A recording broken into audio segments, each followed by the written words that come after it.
afternoon, the World Team Championship Final. England are the defending champions. We won the title last year in Poland. But this year up against a really formidable lineup. Denmark, skippered by Ole Olsen, who beat us in the Intercontinental Final at King's Lynn. West Germany, the host country, and Russia. The English team, Dave Jessup, the skipper, Chris Morton, Kenny Carter, and John Davis, with the reserve, Gordon Kennett. It is a team event, but it relies very much on individual skills, because in each of the 16 heats, there's one rider from each country. Our commentator in West Germany, Dave Lanning.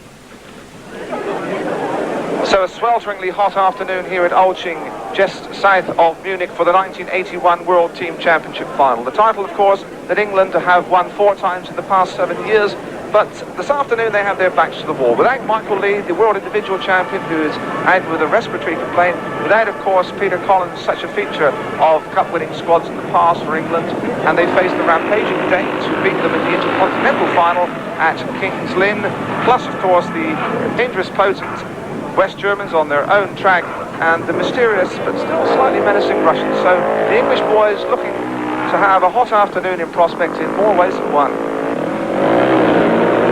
The lineup for Heat 1, Egon Müller, the #1 German and many times world long track champion. He'll be on the inside in the red helmet colour. Next to him, Dave Jessup. So much hinges on Jessup's early form to inspire the Englishman here in Bavaria. Grid 3 will have the little-known Russian Viktor Korniev, and on the outside for Denmark, of course, Denmark are slight anti-post favourites. We'll have Hans Nielsen. There's Jessup just moving into grid number 2. Remember, of course, it's 4 laps of this 400-metre circuit. And we have 16 races to decide the World Team Champions in 1981. There's the Russian, and here is Hans Nielsen, on form, recent winner of the Embassy International at Wimbledon, a world individual finalist. Hans Nielsen, still a young man, still only 21, one of the dark horses for the individual championship.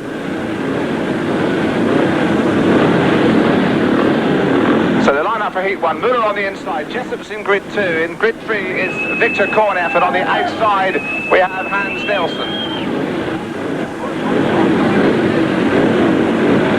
Remember, 3 points for a win, 2 for a second, 1 for a third, no score for a last place. You really can ill afford to finish last in a World Championship.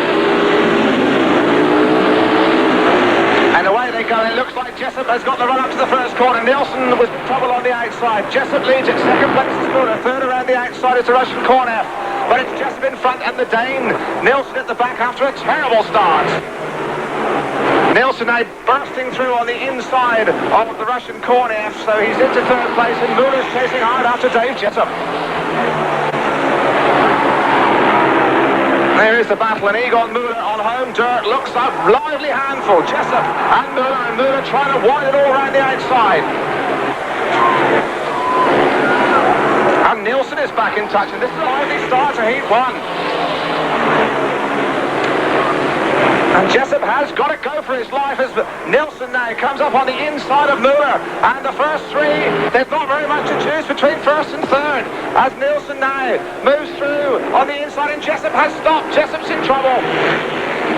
Jessup's machine has faltered and cut, and that is a disastrously unlucky start for the Englishman. Nielsen has come from last to first here in Heat 1, and Jessup is way at the back. His engine stopped there about this corner on the last lap. Nielsen holds on to win it. 3 points for Denmark, 2 for West Germany, 1 for the Russians, and Dave Jessup, who led, and there is Jessup limping over the line, and that really is a terrible start, and it was unlucky too for the Englishman.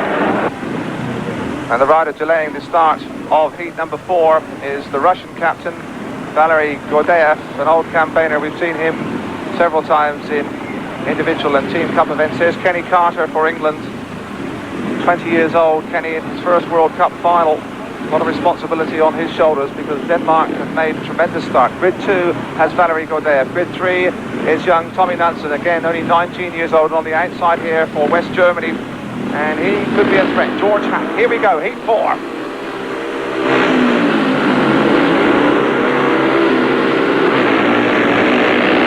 And from the outside it is Hack, and from the inside it is Carter, and Hack leads it. Carter is second, third is Knudsen, and now the battle is on between the German and Kenny Carter. Hack made the gate from the outside. Carter's chasing hard. Knudson's back in third place. And now can Kenny Carter get up for England?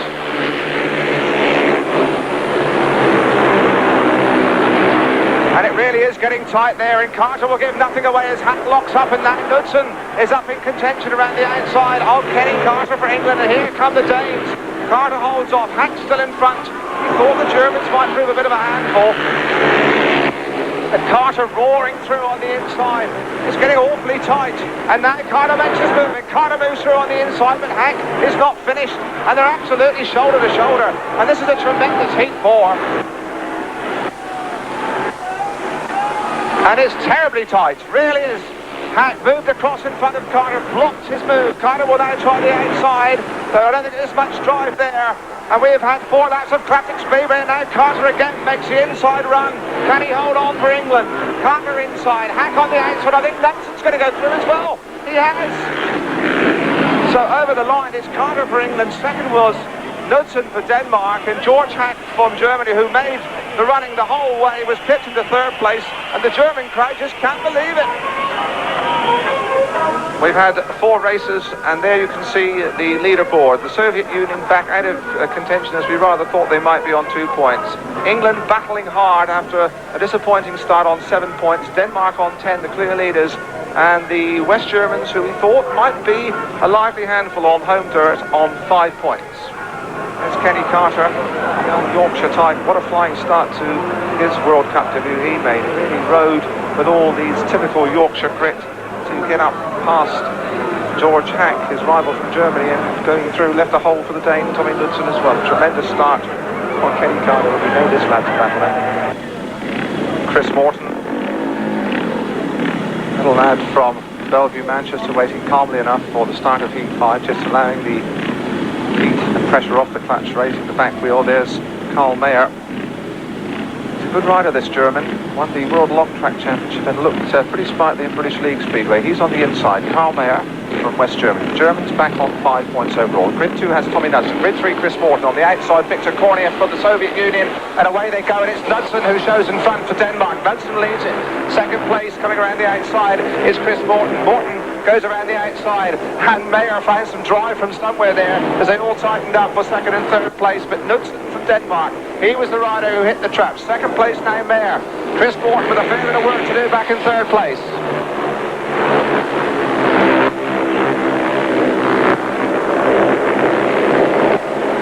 Well, as you can see, the dust is starting to fly. It is very, very dry and sweltery out there. It can't be too much fun being in the crowd as these riders go roaring by. Here is Knudsen for Denmark, and he is a bright young man, and Morton is making his big effort for second place, and he's gone around the outside of Karl Mayer. Could be a valuable point for England as the big 2, as we rather expected, begin to get their teeth into this World Cup final. Knudsen up front. Morton is really getting it all wound on now, and he's made up an awful lot of ground on Tommy Knudsen, and we just wonder if he's left his effort a bit too late. They're into the last lap, 400 metres around here, and Morton is still battling, and he might just catch Knudsen, and Knudsen is suddenly aware of him, moves over, blocks his line. A win for Denmark. Second, Morton. Good effort from the Bellevue Manchester rider, and third, Karl Mayer from West Germany. Well, they're packed in shoulder to shoulder here in Olching. There's not a lot of cover, but on an afternoon like this, I'm quite sure these fans are enjoying the sunshine. Heat 8, the lineup. George Gilgenreiner, experienced German campaigner, 27-year-old back on the inside. Next to him, the blue helmet colour will be Hans Nielsen from Denmark. A somewhat fortuitous winner first time out. Grid 3 has Valery Gordeya from the Soviet Union. On the outside, John Davis for England. England lead points from Davis in Heat 8. We have 5 adrift of the Danes. Nielsen is a dour campaigner who gives nothing away. He's in Grid 2. Davis it is who is delaying the start. He got squeezed out in his first ride. He'll be anxious to make a better break this time. Heat 8.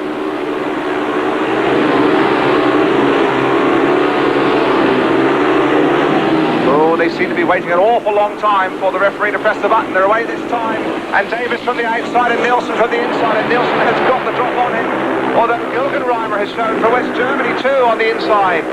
So it is now a real battle battle with Nielsen going around the outside and Davis going under Gilgenreiner very hard indeed. So Denmark, England, Germany, that's the way they line up here in Heat 8. And now Davis must really chase hard and try to find a passage somehow past Hans Nielsen. And Nielsen is not the kind of guy who normally leaves much room for speculation. Nielsen who leads, Davis chasing. Third place still is Gilgenreiner. Some rough treatment on the first lap there. And, well, it's getting so dusty out there. It's difficult for the crowd to see what's going on. And also the riders, but John Davis it is who's still making the effort for England in second place. And Nielsen seems to be countering his every move. Clever tactical ride by the Dane, and Davis is trying so very, very hard. He's tried inside around, bursting through on the inside, and I think he might just get up here, and Nielsen holds him out. Tremendous piece of action, England and Denmark. Nielsen outside, Davis on the inside. He almost squeezed by there, but the Dane is going to hold on. Nielsen wins it, Davis is second. The German Gilgenreiner was third, but another superb race in the dust. And John Davis really rode his heart out for the Lions there. So midway through this World Team Cup final, and some anxiety in the England camp. They're now 6 points behind. Denmark on 20, England on 14. The West Germans still breathing down England's neck on 12, and the USSR out of touch on 2. England have already surrendered one world crown this year, the world pairs, to the Americans, and have got to get things together and make their big effort in the second half of the programme. Heat 9 with Denmark really now just needing to hold on, and England and indeed Germany needing to produce something very special to catch them. Heat 9 has John Davis on the inside for England. There's JD, who's ridden awfully hard for 3 points in his first 2 rides. The Russians, who have really trailed quite disastrously, bring in their reserve Anatoly Maximov in blue for Valery Kordaev. George Hack there, and there's the team manager for Germany, Manfred Poschenreiter. George Hack it is in white, and on the outside the Great Dane, Ole Olsen. Olsen with a second and a third from his 2 rides. So, heat number 9. Davis on the inside, first time he's been on one of the inside grids. Olsen on the outside. Those perhaps are the 2 to watch for, though Hack has been lively from grid number 3. And away they go. And it's Davis who shows in front. Davis leads it. Hack is in second place. They tighten up. The Russian Maximov. Here's a surprise around the outside, and Russia leads it. Olsen now putting some pressure on Davis, but the Russians brought in their reserve, and it turns out he might be a bit of a trump card, because Olsen looks as though he's gone around the outside of Davis as they tear into the bottom corner, and Davis has been squeezed out, and it's getting tight, and Olsen has come from third to first, and John Davis for England has gone to the back, although he's moving inside. Hack here, back into third place. It's getting a bit hectic out there. Here's Olsen's ridden a beautiful race, must be said. And the Russian has been a surprise packet in second place. Olsen carving up the pit corner, as Davis now must make his effort to get up past this shock merchant Russian. This is lap 3, it's the third corner. This has definitely been the liveliest Russian of them all. The track has got a bit wet and sticky. Do seem to be getting filled in as the battle continues for second place, and Davis has moved through. This is Olsen, a long way in front. At the back, all the drama's been happening. We'll see in a moment that John Davis has moved into second place, and right on the line there, Hack's got up as well. Oh, that was an amazing one. And with 9 races completed, there is the pit scoreboard. You can see Denmark on 23 points, stretching their lead. And it must be said, they're going to take a fair bit of catching now. Erik Gundersen unbeaten for the Danes in 2 starts, coming into heat 12. There is the lineup for heat 12. Erik Gundersen on the inside. Chris Morton, as always, has been a bonny battler for the Brits. He's on 5 points to win the second. Egon Müller, the most successful of the West Germans, we thought he might be, with a win in second place so far. And Valery Kordaev on the outside for Russia without a score yet. Gundersen then, the Danes really just need to play safe now, and surely the world crown will be theirs for the second time. England, in fact, under a fair bit of pressure from the West Germans for second place now as we come into heat 12, and Egon Müller, who really can get the bit between his teeth when he's in the mood, in the third grid in white helmet colour here. Russia, Valery Gordeev on the outside. We remember him once being banned from a world final after they found he was using an illegal additive in his fuel. Heat 12, Gundersen impatient to get things moving, and away they go, and Gundersen is who shows. Gundersen leads it. Second place is Morton. Where is Müller? Müller's coming around the outside. He's gone past Morton, and he has gone past Gundersen, and now he's kicking on. West German crowd are loving every minute of this. So long an unfashionable nation in World Speedway. They're showing the big guns the way home. And Müller has got Eric Gundersen behind him, and Chris Morton is losing touch in third place. And it really has been the most disappointing afternoon for England. It must be said, they're under strength, we know. But we rather felt they might get up and beat the Germans. It looks like the jubilant and buoyant home nation are going to perhaps finish in second place. A marvellous achievement, although Morton has got back up onto the back wheel of Gundersen. Here's the battle into the last lap now, and Chris Morton has gone past Gundersen, and now he's going after Mayer and Müller. And just when we thought all might be lost, Morton has produced his party piece. Oh, what a super ride. Just when we thought that the lion's tail was down, Morton has produced his party piece around the outside of Gundersen, now around the outside of Müller, and he wins Heat 12. And at long last, the Union Jacks are hoist proudly around Olching. A really superb ride from Chrissy Morton. Just when it looked that all was lost, he's given the Lions something to fight for. Well, let's just have a look at that incredible last lap from Chris Morton again. He suddenly has gained ground on Eric Gundersen. He sails around the outside of him with everything going, and then picks up on Egon Müller. I don't think the West German was looking for him at all, and around the outside again in a really perfect piece of timed overtaking. Heat 13, the last quarter of the 1981 World Cup final.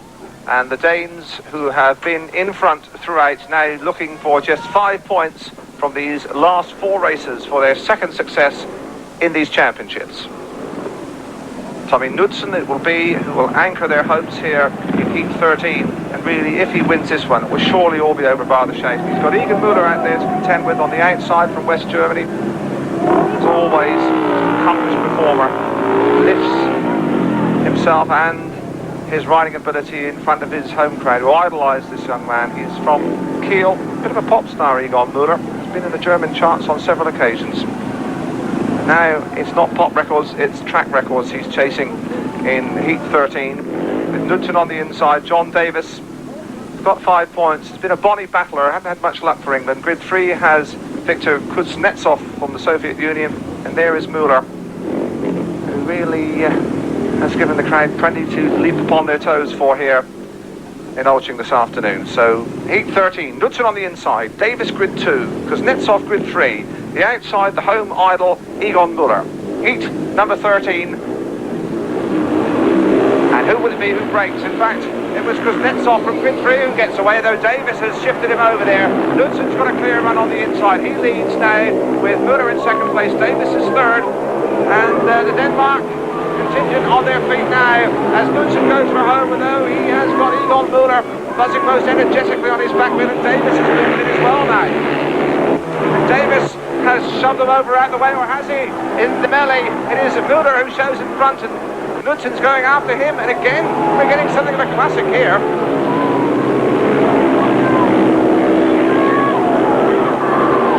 Müller now clearly showing. Second place is Tommy Knudsen, third place is Davis being dropped, and again this partisan Bavarian crowd are on their feet, they're shouting and raving. Oh, Knudsen is standing on no ceremony, he's bored inside Müller, and we really have a battle on. We have lost John Davis with trouble at the back. The battle still is joined, and they're swapping positions on every lap, and it's terribly close in there in Heat 13. Knudsen on the outside, Müller on the inside, they're absolutely locked together.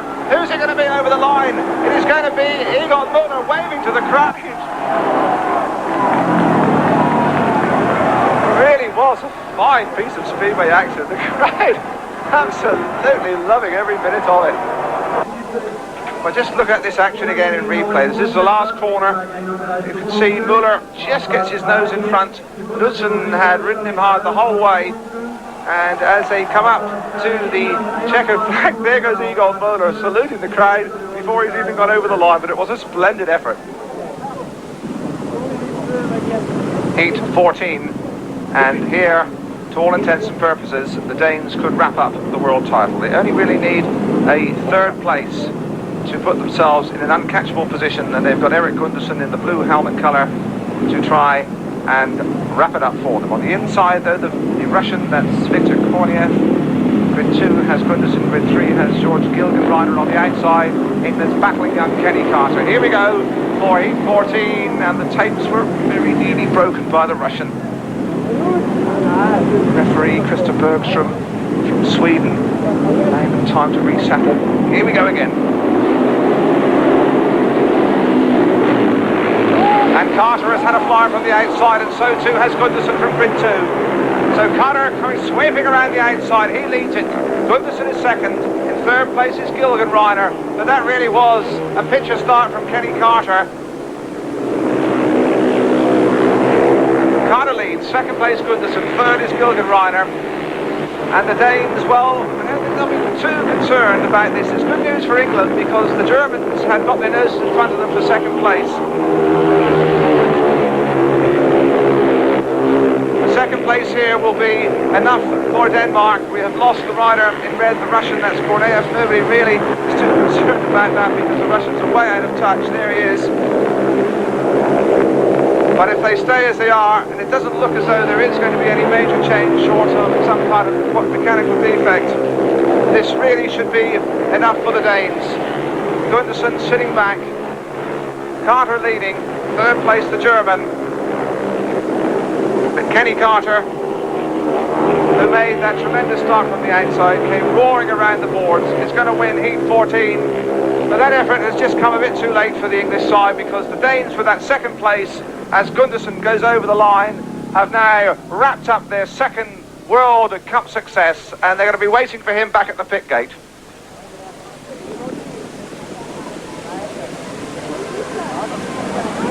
And down on the pit gate, up in the air goes Gundersen in the traditional victory salute. And the Danes have won their second World Cup. They're overjoyed, as well they might be, but in all honesty, they have looked